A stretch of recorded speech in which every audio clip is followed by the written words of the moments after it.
तो शुरुआत करते हैं अपने सबसे पहले सेक्शन पे, जिसमें हम समझेंगे what is an automated environment. हम किस चीज को कहते हैं कि हमारा जो एनवायरनमेंट है वो क्या है, ऑटोमेटेड है। नाम से पता चलता है ऑटोमेटेड मींस ऑटोमेटिक। जब हमारे बिजनेस का कुछ काम अपने आप होता है, ऑटोमेटिकली होता है, तो उसे हम क्या कहते हैं कि बिजनेस में हमारा कैसा एनवायरनमेंट है, ऑटोमेटेड एनवायरनमेंट है। आप बुक माई शो पे ऐप पे जाते हो, वहां जाके आप अपनी टिकट बुक करते हो। आप एयरलाइन की टिकट ऑटोमेटिकली बुक करते हो, कहां जाके, साइट के ऊपर जाके बुक करते हो। आप रेलवे की टिकट साइट पे जाके बुक करते हो, इंटरनेट के थ्रू बुक करते हो। आप अपने अमेजन पे, फ्लिपकार्ट पे, आप वहां जाके गुड्स को परचेज करते हो, ऑनलाइन ऑर्डर देते हो। ये सब किसके एग्जाम्पल हैं, ये सब ऑटोमेशन के एग्जाम्पल्स हैं। और इन सारे ऑटोमेशन के अंदर आप क्या देखेंगे, आप एक चीज कॉमन देखेंगे कि वहां पर कंप्यूटर्स का इस्तेमाल हो रहा होगा, वहां पर आईटी सिस्टम का इस्तेमाल हो रहा होगा, वहां पे इंफॉर्मेशन सिस्टम का इस्तेमाल हो रहा होगा। रीडिंग देते हैं स्टडी मैट क्या कहते हैं। कहते हैं let us first understand what the term automated environment means. कहते हैं automated environment basically refer to a business environment where the process, operation, accounting and even decisions are carried out by using computer system। पहले यहीं तक के point को पढ़ता हूं, फिर आगे की लाइन को जोड़ूंगा। कहते हैं let us first understand what is automated environment. उसमें हमने क्या कहा, an automated environment basically refer to a business environment, एक बिजनेस, उसके अंदर various environment where the processes, जो उनके नॉर्मल प्रोसेस हैं, accounting process, sales order process, purchase order process, उनके ऑपरेशंस, मैन्युफैक्चरिंग, ट्रेडिंग, उनकी अकाउंटिंग, जो डाटा की एंट्रीज हम करते थे पहले, अकाउंटिंग अलग से करते थे, अपने आप होती है। And even decisions are carried out by using computer system, और डिसीजन भी अपने आप ही कैरी आउट होते हैं, किसके थ्रू, कंप्यूटर सिस्टम के थ्रू। जब कभी अमेजॉन के ऊपर जाके, जब कभी आप फ्लिपकार्ट के ऊपर जाके कोई ऑनलाइन ऑर्डर प्लेस करते हैं, तो ऑनलाइन ऑर्डर का जो ऑर्डर है वो अपने आप, वो जो प्रोसेस है अपने आप ही उनके सिस्टम में एंटर हो जाता है। जो गुड्स को डिस्पैच करते हैं, इनवॉइसिंग बनती है, तो उसकी एंट्री कंप्यूटर में एंट्री अपने आप पास हो जाती है। सेल्स अपने आप, सेल्स अकाउंट क्रेडिट करना होता है, अपने आप क्रेडिट हो जाता है। जो जीएसटी उसके ऊपर है, वो जीएसटी पेबल अकाउंट क्रेडिट करना होता है, अपने आप क्रेडिट हो जाता है। मींस अकाउंटिंग भी अपने आप हो जाती है। और इवन अमेजॉन पे कई बार आप जाते हैं, आप कुछ चीज परचेज करते हैं, तो आप देखते हैं वहां पर कि वहां पे लिखा हुआ होता है कि इतनी ही क्वांटिटीज है हमारे पास, मान लीजिए 2 क्वांटिटीज हैं, और देखते देखते कई बार आपके सामने से वो चीज आउट ऑफ स्टॉक हो जाती है।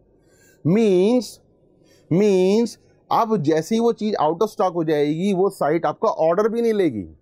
अब आप ऑर्डर प्लेस करना चाहोगे तो साइट आपको कहेगी कि अभी आप ऑर्डर प्लेस नहीं कर सकते, क्योंकि ये क्या चीज हो चुकी है, ये आउट ऑफ स्टॉक हो चुका है, ये जो प्रोडक्ट है इस वक्त हमारे पास अवेलेबल नहीं है, जब ये आएगा तभी आप ऑर्डर दे पाएंगे। मींस डिसीजन मेकिंग पावर भी आपने किसको दे दी है, कंप्यूटर सिस्टम को। कंप्यूटर में प्रोग्राम कर दिया आपने, उसी में डाल दिया कि अगर स्टॉक खत्म हो जाए या स्टॉक एक ही क्वांटिटी बचे तो आप इसका ऑर्डर प्लेस नहीं करेंगे। कई बार ऐसा भी होता है कि कुछ प्रोडक्ट बहुत ही प्रीमियम प्रोडक्ट्स होते हैं, तो वहां पे कंडीशन डाल दी जाती है कि एक पर्सन एक ही प्रोडक्ट खरीद सकता है, एक से ज्यादा ऑर्डर नहीं दे सकता है। तो जैसे आप क्वांटिटी बढ़ा के 2 क्वांटिटी करना चाहोगे, सिस्टम आपको अपने आप रोक देगा, नहीं जी आप इतनी क्वांटिटी का ऑर्डर नहीं दे सकते। क्या है ये डिसीजन मेकिंग प्रोसेस है, जो हमने कहां डाल दिया, कंप्यूटर सिस्टम में डाल दिया। आप एयरलाइन टिकट बुक कराते हो, कई बार जब एयर टिकट बुक कराते हो तो आपको कह दिया जाता है जी अब ये टिकट अवेलेबल नहीं है। क्यों नहीं है, क्या हमारी फ्लाइट बुक हो चुकी है या हमारी ट्रेन बुक हो चुकी है, अब आपके लिए टिकट अवेलेबल नहीं है। ये डिसीजन प्रोसेस को इंसान पीछे बैठ के नहीं ले रहा है। कौन कर रहा है, ये आपका कंप्यूटर सिस्टम कर रहा है, अपने आप कर रहा है, ऑटोमेटिकली कर रहा है। इसी को हम क्या कहते हैं, ऑटोमेटेड एनवायरनमेंट। फिर से रीडिंग देता हूं। An automated environment basically refers to a business environment where the processes, operations, accounting and even decisions are carried out by using computer system, also known as computer system को हम क्या कह रहे हैं, information system और information technology system। इनको हम information system भी कहते हैं और information technology systems भी कहते हैं। Nowadays आगे बढ़ते हैं। Nowadays it is very common to see computer system being used in almost every type of business। हर प्रकार के बिजनेस में आपको क्या देखने को मिलेगा, आपको आज की तारीख में कंप्यूटर सिस्टम देखने को मिलेगा। आप कहीं चले जाओ, इवन एटीएम पे चले जाओ, आप ऑटोमेटेड टेलर मशीन्स पे जाते हो, वहां जाके आप क्या करते हो, पैसा निकालते हो। यही तो है।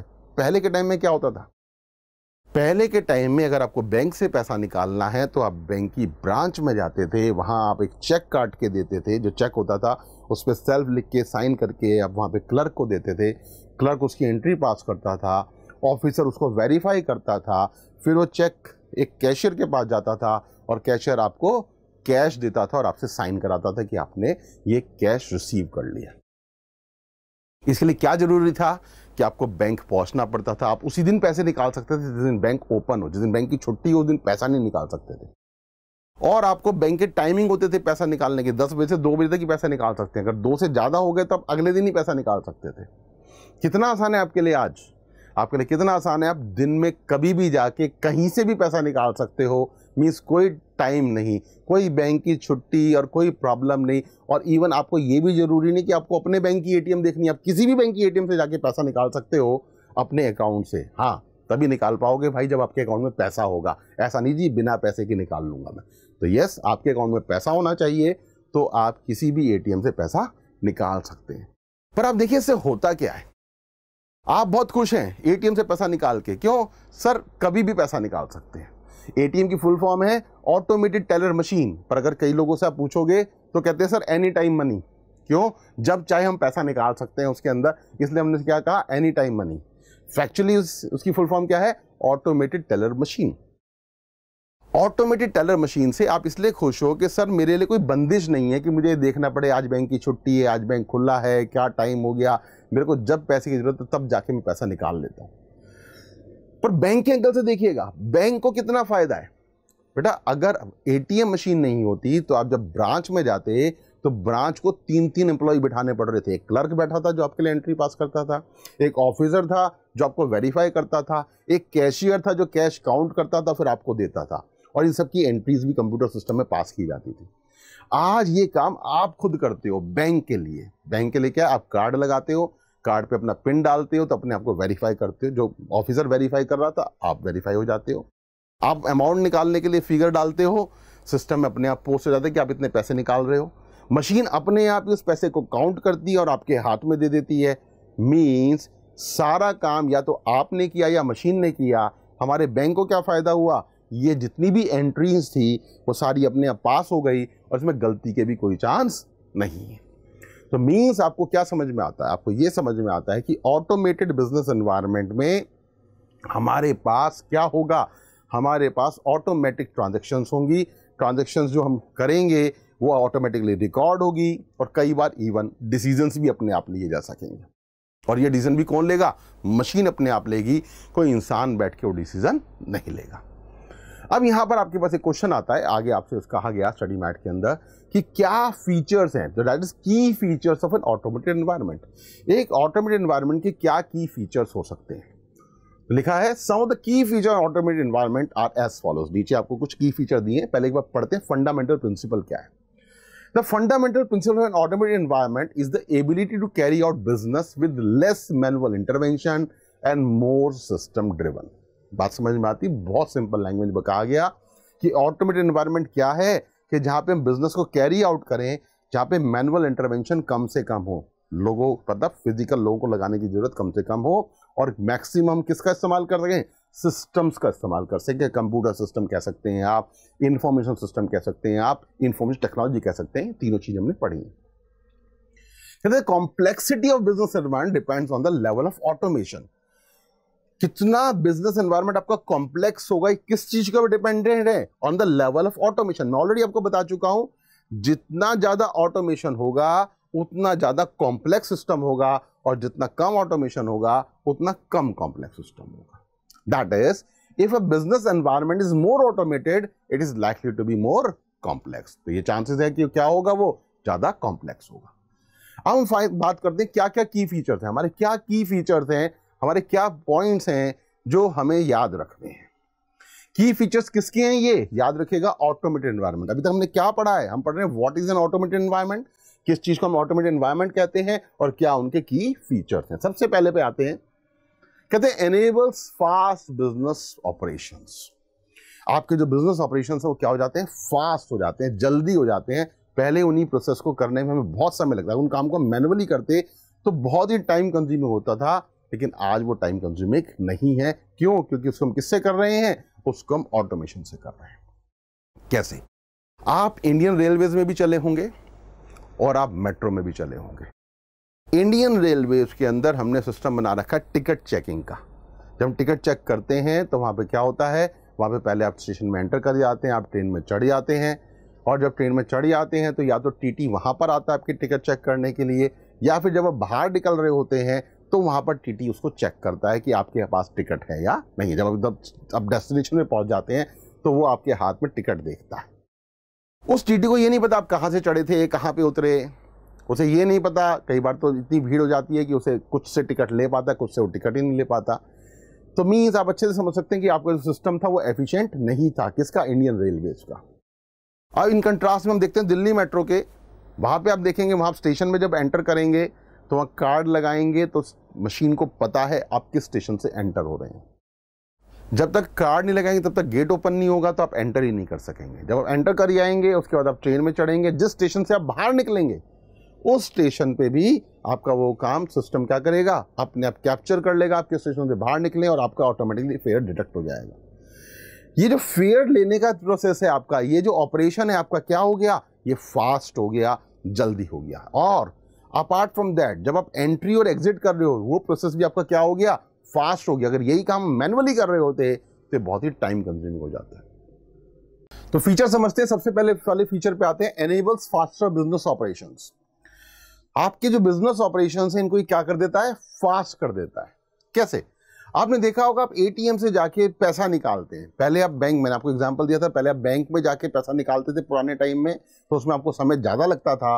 लेकिन जब आप एटीएम में जाके पैसा निकालते हैं तो आपका समय क्या होता है, कम लगता है। तो आपका जो बिजनेस प्रोसेस है, जो बिजनेस ऑपरेशन है, वो क्या हो जाते हैं, फास्ट हो जाते हैं। Next is accuracy in data processing and computation. कहते हैं जो डेटा प्रोसेसिंग है वो अपने आप ही सही होती है। कहते हैं गलती के चांसेस ही नहीं रहते, क्योंकि जैसे आपने अगर एटीएम से पैसा निकाला तो जितने पैसे आपने निकाले आपके अकाउंट में अपने आप ही कितना पोस्ट होगा, उतना ही अमाउंट पोस्ट होगा, आपका अकाउंट उतनी ही अमाउंट से डेबिट होगा। Then ability to process large volume of transactions. Automation से क्या फायदा होता है, हम बहुत ज्यादा ट्रांजैक्शन कर सकते हैं बिना थके। मींस ट्रांजैक्शन क्या हो रही है, कुछ ट्रांजैक्शन तो ऑटोमेटिक ही हो रही है, और फिर जो ट्रांजैक्शन हम करते भी उसमें हमें टाइम कम लगता है, समय कम लगता है, और हमें मेहनत भी कम करनी पड़ती है, इसलिए हम ज्यादा काम कर सकते हैं। कैसे? आप जानते हैं कि आपका अकाउंटिंग का सॉफ्टवेयर है टैली। एक तरीका जब आप मैनुअल अकाउंटिंग करते हैं और एक दूसरा तरीका जब आप टैली पे अकाउंटिंग करते हैं। जब मैनुअल अकाउंटिंग आप करते हैं तो आपने देखा कि पहले आप क्या करते हैं, पहले आप जर्नल एंट्री पास करते हैं, फिर उस जर्नल एंट्री को आप ले जाके पोस्ट करते हैं। कहाँ पर? लेजर में पोस्ट करते हैं। लेजर में पोस्ट करने के बाद में फिर आप ट्रायल बैलेंस बनाते हैं, और तब जाके आपकी बैलेंस शीट और P&L तैयार हो। वन केस ऑफ टैली अगर मैं आपसे बात करता हूं तो आप क्या करते हो, आप एक खाली वॉचर एंट्री पास करते हो, जर्नल एंट्री आप पास करते हो, और जैसे आप एंट्री पास करते हो ऑटोमेटिकली वो अपने आप लेजर में पोस्ट हो जाती है, अपने आप ट्रायल बैलेंस बन जाता है, अपने आप बैलेंस शीट P&L बन जाता है। तो आप अच्छे से जान सकते हैं एक अकाउंटेंट जो मैनुअल काम कर रहा है वो कम काम कर पाएगा, और एक अकाउंटेंट जो टैली पे काम कर रहा है वो ज़्यादा काम कर पाएगा।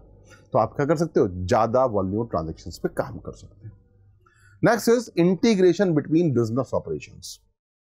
आपके जो ये इंफॉर्मेशन सिस्टम्स हैं, जो आईटी है, ये आपके बिजनेस ऑपरेशन के साथ क्या हो जाता है, इंटीग्रेट हो जाता है, जुड़ जाता है। इंटीग्रेशन मीन जुड़ना। कैसे? सिंपल सा एग्जांपल देता हूं।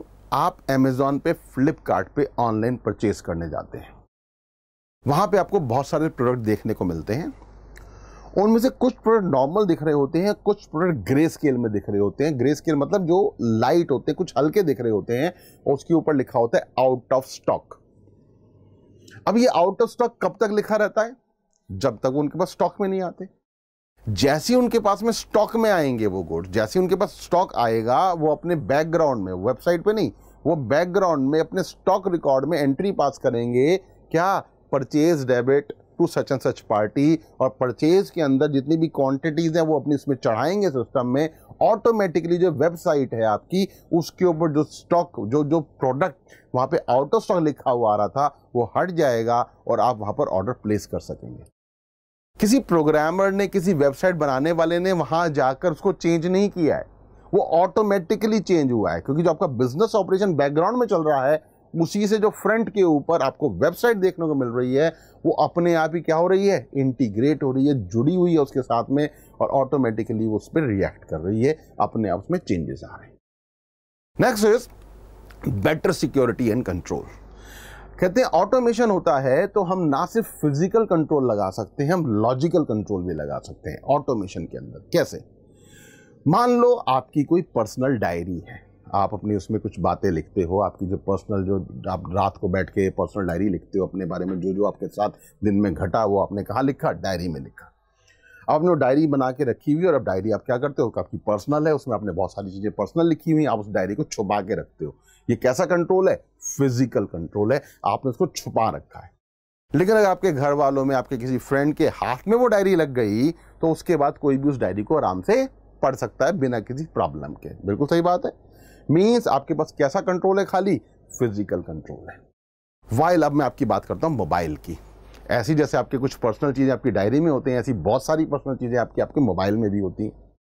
जो आपका मोबाइल है, उस मोबाइल में जो आपकी पर्सनल चीजें हैं, उसको भी आप दो तरीके से कंट्रोल कर सकते हैं। एक तो फिजिकल कंट्रोल, कि आप मोबाइल ही किसी को ना दें, जो आप करते ही हो। लेकिन फिर भी अगर आपको मोबाइल देना भी पड़ जाता है, तो आप उसमें क्या कर सकते हो? आप उसमें लॉजिकल कंट्रोल लगा सकते हो। जो आपने पैटर्न लॉक लगा रखा है, या जो आपने फिंगरप्रिंट स्कैन लगा रखा है, या आपने उसमें पिन नंबर डाल रखा है, वो कैसी सिक्योरिटी है? वो लॉजिकल सिक्योरिटी जो आपने उसके अंदर लगा रखी है। ऐसे क्या फ़ायदा होता है? आपका जो सिक्योरिटी वो बनी रहती है। ऐसी जो हमारे बड़े बड़े सिस्टम्स होते हैं बेटा, उनको भी हम दोनों तरीके से कंट्रोल करके चलते हैं। एक हम क्या करते हैं? फिजिकल कंट्रोल लगाते हैं, और एक हम क्या लगाते हैं? लॉजिकल कंट्रोल लगाते हैं। फिजिकल कंट्रोल मतलब फिजिकली उन डिवाइस तक कोई नहीं पहुंच पाए, और लॉजिकल कंट्रोल मतलब कि अगर वो डिवाइस तक पहुंच भी जाए तो एटलीस्ट हमारी इंफॉर्मेशन चोरी ना कर सके। तो समझ में आता है ना?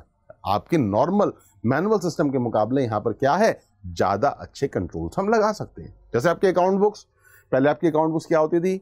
मैनुअली रखी रहती थी। कोई भी पर्सन फिजिकली वहां आ जाता तो आपकी अकाउंट बुक्स पढ़ सकता था, आपकी कैश बुक पढ़ सकता था, लेजर पढ़ सकता था, परचेज ऑर्डर पढ़ सकता था। लेकिन अगर यही सारी इंफॉर्मेशन आपकी टैली में है, और टैली में आपने क्या कर दिया? पासवर्ड डाल दिया, तो ऑब्वियसली उसको सिर्फ कौन देख पाएगा? जिसके पास पासवर्ड होगा वही देख पाएगा, दूसरा कोई नहीं देख पाएगा। Next point is less prone to human errors. आपकी एक खास बात है, आप जो एक काम करते हो, एक ही काम को अगर 4 बार करोगे ना भाई साहब, तो 4 बार अलग अलग तरीके से करोगे। कैसे? मैं आपको कुछ टोटल करने के लिए दे दूं, पूरे एक पेज पे बहुत सारी फिगर्स है, मैं आपसे कहूं इसका टोटल कर दो। अगर आप 4 बार टोटल करोगे भाई साहब, चारों बार आपका अलग अलग टोटल आ जाएगा। क्यों? क्योंकि हो सकता है एक बार आपने सही कर दिया और दूसरी बार आपसे गलती हो गई हो। एक इंसान का नेचर है, ह्यूमन नेचर है। अगर हम एक ही काम को बार बार करते हैं, इवन तो बार बार करने पे हमारी एक्सपर्टीज आती है, लेकिन इस चीज़ के चांसेस हैं कि हम एक बार उसको सही कर दें और अगली बार उसको हम क्या कर दें? गलत कर दें। ऐसा हो सकता है। But in case of computers, computer का अगर आपने प्रोग्राम बिल्कुल सही बनाया है, आपने एक बार सिस्टम ऐसा बना दिया कि वो सही ढंग से काम करे, तो हर बार वो जितनी बार भी काम करेगा वो क्या करेगा? वो सही कैलकुलेशन करेगा। मान लीजिए आप एक पेज का टोटल कर रहे हैं, तो हो सकता है 2 बार जब आप टोटल करें तो दोनों बार में टोटल आपका एक बार सही आ जाए और एक बार गलत आ जाए। लेकिन अगर कंप्यूटर के थ्रू आप टोटल कराएंगे तो आपका टोटल हमेशा क्या आएगा? सही आएगा। तो इसका मतलब क्या है? हमारी जो ह्यूमन एरर होती हैं, अगर हमने ऑटोमेशन कर रखा है तो ह्यूमन एरर के चांसेस क्या हो जाते हैं? कम हो जाते हैं, गलती के चांसेस कम रहते हैं। Next is provides latest information. सीधी सी बात है, अगर आपके पास सिस्टम्स होंगे, आपकी इंफॉर्मेशन सिस्टम होगा, आपके पास आईटी होगी, तो आपके पास क्या फायदा होगा? आपको जो इंफॉर्मेशन मिलेगी वो कैसी मिलेगी? लेटेस्ट मिलेगी, उस वक्त तक की मिलेगी। वाइल अगर यही सिस्टम मैनुअल होंगे तो आपको इस सिस्टम में क्या हो सकता है? डिले हो सकता है। कैसे? अकाउंट बुक्स थी आपकी, मैनुअल थी, अभी आपने मैनुअल बुक्स के ऊपर पूरा ट्रायल बैलेंस करके बैलेंस शीट P&L बनाया था। अभी आपने क्या करा? उसमें एक एंट्री और पास कर दी, जर्नल में 4 एंट्रीज और पास कर दी। फिर आपको क्या करना पड़ेगा? उसको लेजर में पोस्ट करना पड़ेगा, फिर ट्रायल बैलेंस चेंज करना पड़ेगा, फिर बैलेंस शीट P&L चेंज करना पड़ेगा, और ये टाइम कंज्यूमिंग जॉब होगा। तो इट में ही पॉसिबल कि आपके पास जो बैलेंस शीट आए उसके बाद कुछ एंट्रीज और पास की गई हों और वो बैलेंस शीट में रिफ्लेक्ट ना कर रही हो, अगर आपका मैनुअल सिस्टम है। वाइल अगर आपका सिस्टम कंप्यूटराइज्ड है, तो जैसे आपकी बैलेंस शीट आई उसके बाद आपने 4 एंट्रीज और पास की, तो आप देखेंगे टैली के अंदर जो आपकी बैलेंस शीट कैसी आएगी, अब फिर उन 4 एंट्रीज के बाद अपडेटेड बैलेंस शीट आएगी। तो मींस आपके पास जो इन्फॉर्मेशन आ रही है ऑटोमेटिक सिस्टम में कैसे आ रही है? अप टू डेट आ रही है। And then perfect connectivity and networking capability. और खास बात क्या है आपके पास इसके अंदर? कि आपके पास में यहाँ पर कनेक्टिविटी बहुत अच्छी आ जाती है, आपके पास नेटवर्किंग कैपेबिलिटी आ जाती है। इस नेटवर्किंग कैपेबिलिटी से खास बात, आप एक जगह से दूसरी जगह पे इंफॉर्मेशन बहुत फास्ट भेज सकते हैं और दोनों जगह पे क्या कर सकते हैं? इंफॉर्मेशन को जोड़ सकते हैं। कहते हैं कंप्यूटर एनवायरनमेंट में नेटवर्किंग और कनेक्टिविटी से हमें क्या फायदा होता है, हम वेरियस ब्रांचेस, वेरियस डिपार्टमेंट, इनको आपस में क्या कर सकते हैं, जोड़ सकते हैं। कैसे? मान लीजिए आपकी ऑल ओवर वर्ल्ड ब्रांचेस हैं, आपको सब जगह का डेटा चाहिए। पुराने टाइम में वो जो डेटा आता था वो मैनुअली आता था, बाय पोस्ट आता था और बहुत समय लगता था। आज की तारीख में by click of a button वो सारी इंफॉर्मेशन हमारे पास में फ्रैक्शन ऑफ सेकंड के अंदर आ जाती है, क्योंकि हमारी बहुत अच्छी नेटवर्किंग होती है और उसके थ्रू आसानी से उसको यूज़ कर सकते हैं। सबसे अच्छा एग्जांपल इसका हो सकता है बैंक्स का। जैसे एक बैंक है, उनकी बहुत सारी ब्रांचेज होती हैं। पुराने टाइम में जब उनकी ब्रांचेस का हम ऑडिट करते थे तो हर ब्रांच की एक अलग रिपोर्ट बनती थी, अलग बैलेंस शीट बनती थी। फिर उनको कंसोलिडेट करते करते उनको पहले रीजनल ऑफिस में कंसोलिडेट करते थे, फिर जोनल ऑफिस में कंसोलिडेट करते थे, फिर हेड ऑफिस में कंसोलिडेट करते थे, तब जाके कई महीनों बाद हमारी वो बैलेंस शीट बन के हमारे पास आती थी। वाइल आज की तारीख में सारे बैंक्स में क्या है, कंप्यूटराइजेशन है और सारा जो डेटा है वो अलग अलग जगह पे भी होता है, लेकिन just by a click of a button हम उन सबको क्या कर सकते हैं, कंसोलिडेट कर सकते हैं और with in fraction of second आपके पास क्या आ सकती है, आपके पास वो बैलेंस शीट आ सकती है। तो ये आपके फीचर्स हैं सच कि क्या क्या फीचर्स हमने पढ़े इसके अंदर। कहते हैं एनेबल्स फास्टर बिजनेस ऑपरेशंस, कहते हैं accuracy in data processing computations, ability to process large volume of transactions, main point है large volume of transaction, integration between business operation, आपके बिजनेस ऑपरेशन क्या हो गए, आपस में इंटीग्रेट, जुड़ गए, better security in controls, less prone to human error, provides latest information and then connectivity and networking capability. तो ये सारे पॉइंट्स क्लियर होने चाहिए। हम डिस्कस क्या कर रहे हैं, हम अपना सेक्शन 1 पढ़ रहे हैं, what is an automated environment. तो हमने पढ़ा ऑटोमेटेड एनवायरनमेंट किसको कहते हैं, उसके क्या क्या फीचर्स हैं। अब जब आते हैं लास्ट कंसोलिडेट करने पे, लास्ट में क्या लिखा है हमारे स्टडी मैट में, कहते हैं if a company use an integrated enterprise resource planning like SAP, SAP, Oracle, etc., then it is considered more complex to audit.